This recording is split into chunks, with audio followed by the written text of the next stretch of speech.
Greetings and salutations, citizens. It is Wolfphototech, and here we are with another delightful video.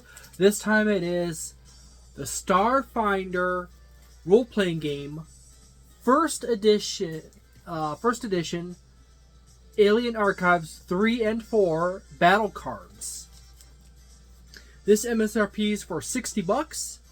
It's a fairly chunky box that has a good amount of weight to it. You know, if you're a weakling, this is going to be a bit of a carry. However, there are well over 300 cards in this set, which contains, as I said, all the creatures from Alien Archives 3 and Alien Archives 4. And happens to have a list of all the artists on the back side. There's the MSRP.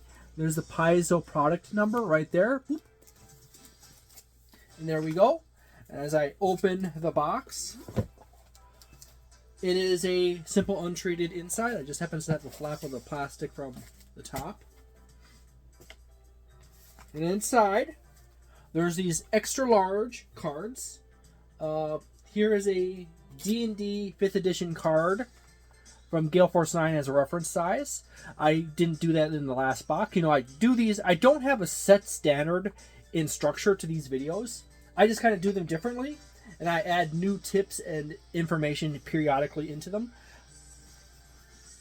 There happens to be advertisement for the core rulebook, Alien Archives 3 pawn box, which is handy dandy when you really want to get strategic about it. And then you have a few more books from Paizo Publishing, as well as the OGL, which is currently Paizo is getting out of the OGL right now. Sometime in 2020, and sometime around 2024, Paizo will ramp up in their playtests for Starfinder 2nd edition. And as they move through that towards the end of 2024 into 2025, there should be something like a release for Starfinder 2nd edition. Starfinder 2nd edition will be based on Pathfinder 2nd edition remaster. However, due to the fact that they are going to most likely base it on it, there's a high probability that a lot of unique mechanics that really add flavor to Starfinder might be lost. So, I would advise currently, if you truly want to get, if you're interested into Starfinder, or you play Starfinder, and you're interested in becoming a game master for it, I would suggest buying these boxes sooner than later. And I'm just going to give it away right now. These cards, this is my favorite way to prepare for an adventure or a campaign or anything. I get like a pre-made module, or I write one out, either for 5th edition, Pathfinder, Starfinder, Call of Cthulhu. Those are some of the systems I really am into currently. And then what I like to do is, like, I will take the initiative score, the initiative here, which is basically based off of dexterity or whatever, and then I'll pre-roll ahead of time.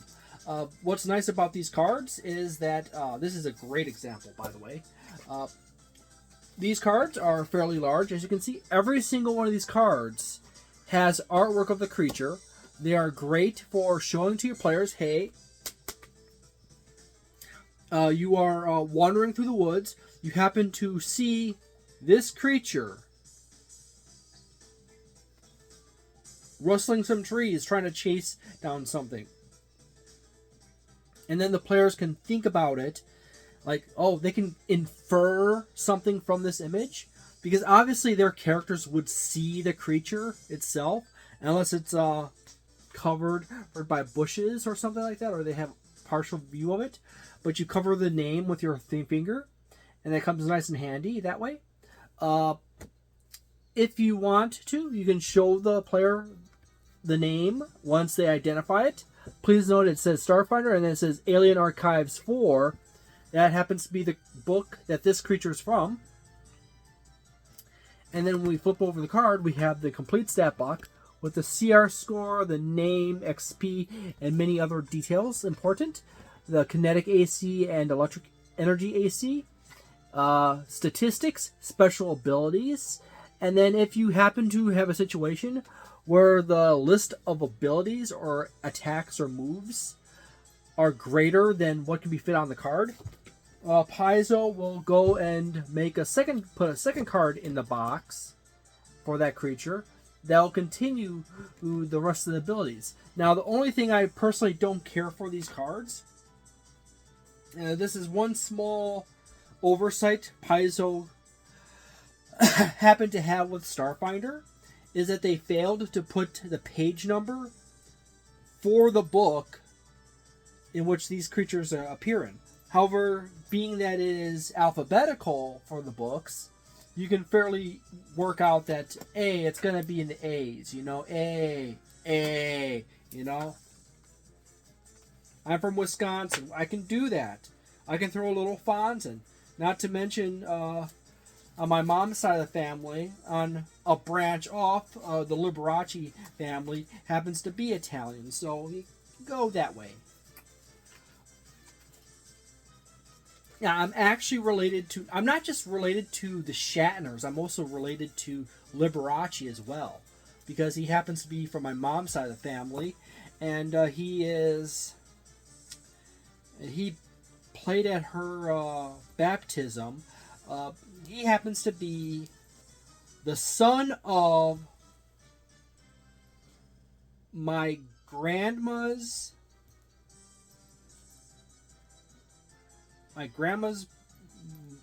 brother. My grandma's father, sister. Yeah. Go back a few generations and then just like, I'm trying to think, it was a sister or a brother. And then his mother was married into the Liberaces and she had him. So yeah. So there you go. You happen to have you have 3 of these decks on each side.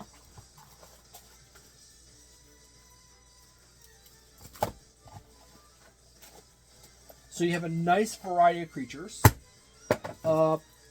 They range anywhere from beasts to... Oops. I put that back in out of order. You know me, I'm a little obsessed about stuff like that.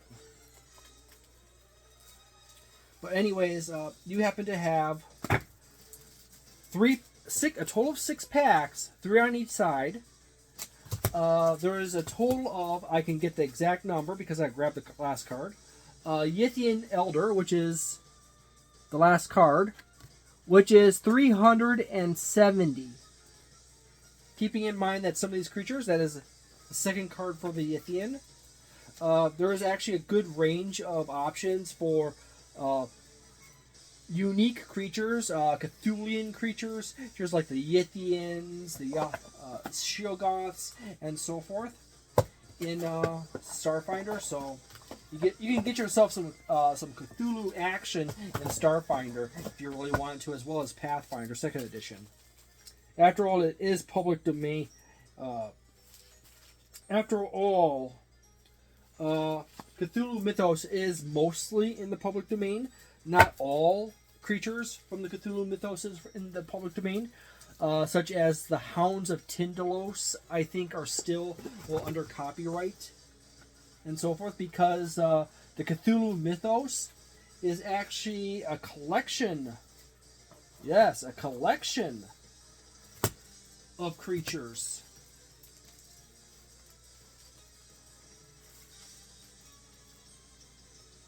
From multiple authors. That was established by H.P. Lovecraft. So there you go. I personally will rate, if it wasn't for the fact that these cards sell MSRP for $60, this would be an easy 4.5 star item right off the bat. Like that, no question. Check on Amazon or your local game store. These often go on sale on Amazon and they get cut down to $40 or $30. And in that case, if you're planning on running a Starfinder campaign, get these cards. These will help out so much. Paizo does literally the best monster cards of any company. They just happen to be on the expensive side, which I guess is perfectly fine because they are the best monster cards. You have a very beautiful selection. You've got literally 2 books worth of creatures. Incidentally, the $60 is roughly 1 book in price. What you do not get in the books, well, what you get in the books that you do not get in the cards is the ecology information about the creatures and the stat blocks for the species races. So if you have a creature in here that is both a species and a creature for the system that is both playable by the players as well as an opponent in combat. In the Alien Archives books, they will have both the stat block for the creature as well as the player information to play it. So that's not included in this at all. There's actually another deck, the Alien Characters deck, that has 75% of the information that you need to do that, which is sad because it's literally one of the most important pieces of information is not on the card.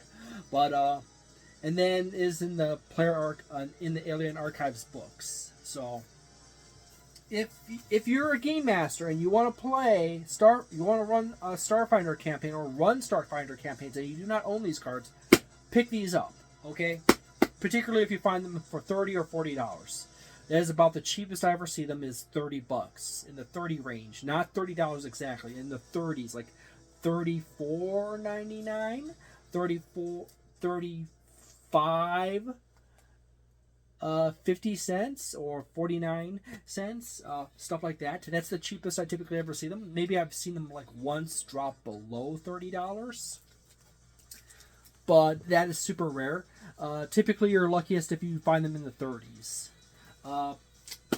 Alright, I hope you have a delightful day, a nice night, a wonderful weekend, a magnificent month, and see you next time. Ciao.